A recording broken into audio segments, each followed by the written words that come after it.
Latvijā bibliotēkām ir vairāki būtiski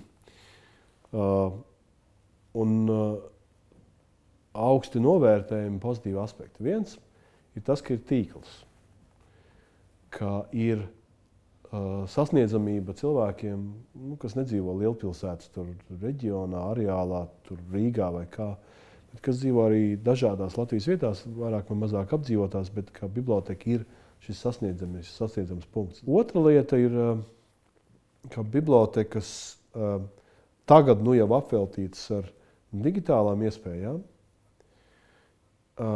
ir milzīgs potenciāls un noteikti ne līdz galam pat īsti sākts līdz galam izmantot potenciāls izglītībai. Un trešais, dabiski tas ir dažādu tādu jauninājumu izplatīšanas vietu. Neaizmirsīsim, ka mums tā dzīve ne tikai profesionāli, bet arī sadzīviski sociāli mainās. Ir jaunas iemaņas, jaunas lietas, kas nāk, jaunas tehnoloģijas. Tas nav tikai internets, tas ir viss kas cits.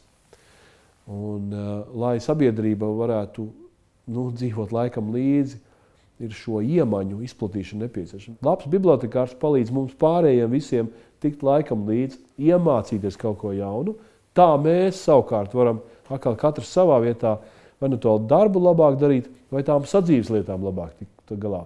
Un kur nu vēl šis pirmais aspekts, ko es pieminēju, ka tas ir kā centrs, kur cilvēki sastopās un to sociālo un kulturālo dzīvi visu laiku atjauno. Biblioteka ir daļa no tā, kas es esmu, kā savādāk. To es nevarētu nekad būt dabūjis internetā, bet tikai ar to noteikto koncentrāciju, kas ir tiem resursiem, kas ir brīvi, viegli pieejams. Katrs cilvēks, kas aiziet un redz, ko biblioteka var izdarīt un pēc tam pastāsta citiem, jau ir tas vienkāršākais atbalsts, ko jebkurš no mums var sniegt.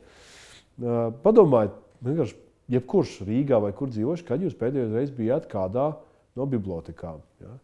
Vai jūs vispār ziniet, kas tur notiekās un ko tur var dabūt gatavu? Ja? Jūs to mājās nevarat uz savu datoru dabūt to, ko jūs varat dabūt bibliotekā.